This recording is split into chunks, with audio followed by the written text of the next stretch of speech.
Artificial intelligence म्हणजेच AI आजकाल सगळीकडे याचीच चर्चा आहे. पण कधी विचार केलाय का की हे AI आपल्याला मदत करता करता नकळतपणे कमी हुशार तर बनवत नाहीये ना? आज आपण याच इंटरेस्टिंग आणि तितक्याच महत्त्वाच्या प्रश्नाच्या मुळाशी जाणार आहोत. चला, एका अगदी सोप्या उदाहरणाने सुरुवात करूया, जे आपल्या सगळ्यांच्याच अनुभवातलं आहे.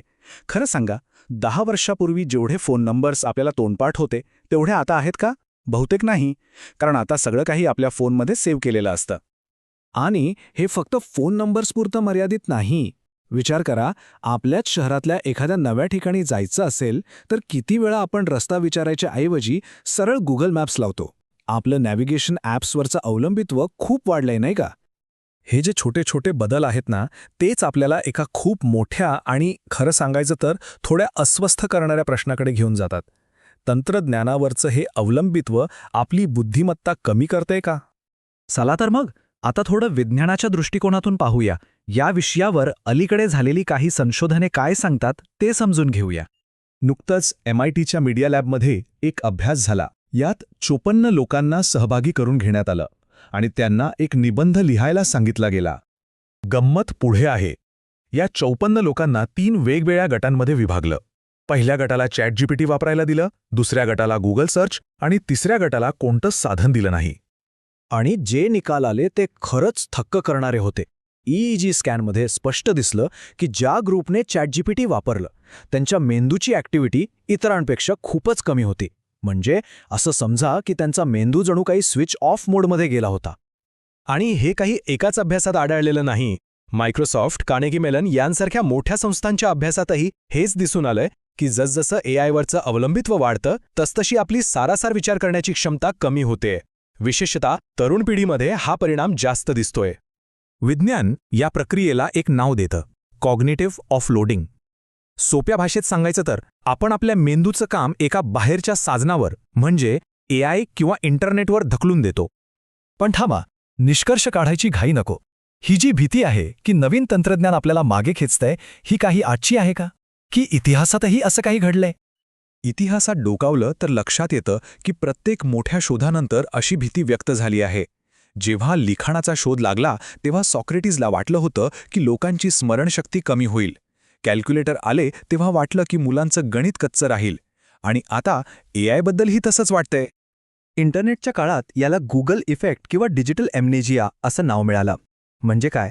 तर आपला मेंदू माहिती लक्षात ठेवण्याऐवजी ती माहिती कुठे मिळेल हे लक्षात ठेवतो. कारण आपल्याला माहीत आहे की ती माहिती एका क्लिकवर उपलब्ध आहे. पण मग प्रश्न पडतो की यावेळी खरंच काही वेगळं आहे का? काही संशोधकांच्या मते हो, आजचं तंत्रज्ञान विशेषतः नॅव्हिगेशन ॲप्स आपल्या मेंदूसाठी एक वेगळंच आव्हान उभं करत आहेत. ही तुलना खूपच रंजक आहे. बघा, पूर्वी लंडनमधले टॅक्सी ड्रायव्हर्स 25,000 रस्ते लक्षात ठेवायचे, ज्यामुळे त्यांच्या मेंदूचा हिप्पोकॅम्पस नावाचा भाग, जो स्मरणशक्ती आणि दिशा ओळखण्यासाठी महत्त्वाचा असतो, तो खूप विकसित झाला होता. याउलट जे लोक सतत GPS वापरतात त्यांच्या मेंदूचा हा भाग कमी सक्रिय राहतो. याचं कारण आपल्या मेंदूच्या मूळ रचनेत आहे. आपला मेंदू एक कॉग्निटिव्ह माइजर आहे.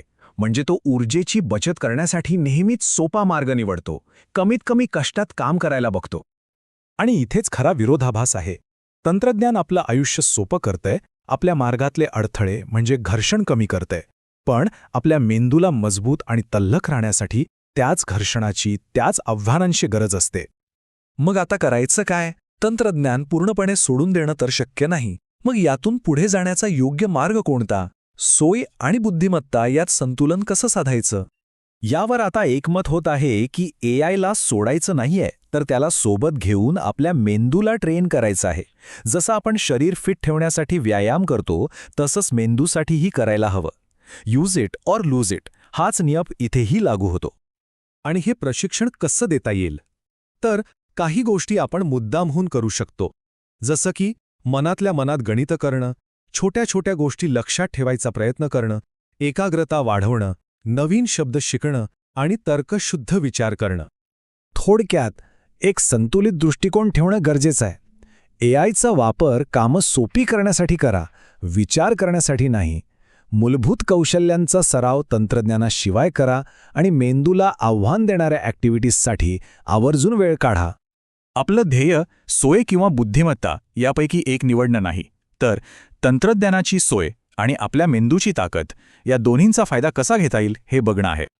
आणि शेवटी हाच प्रश्न आपल्यासमोर उभा राहतो.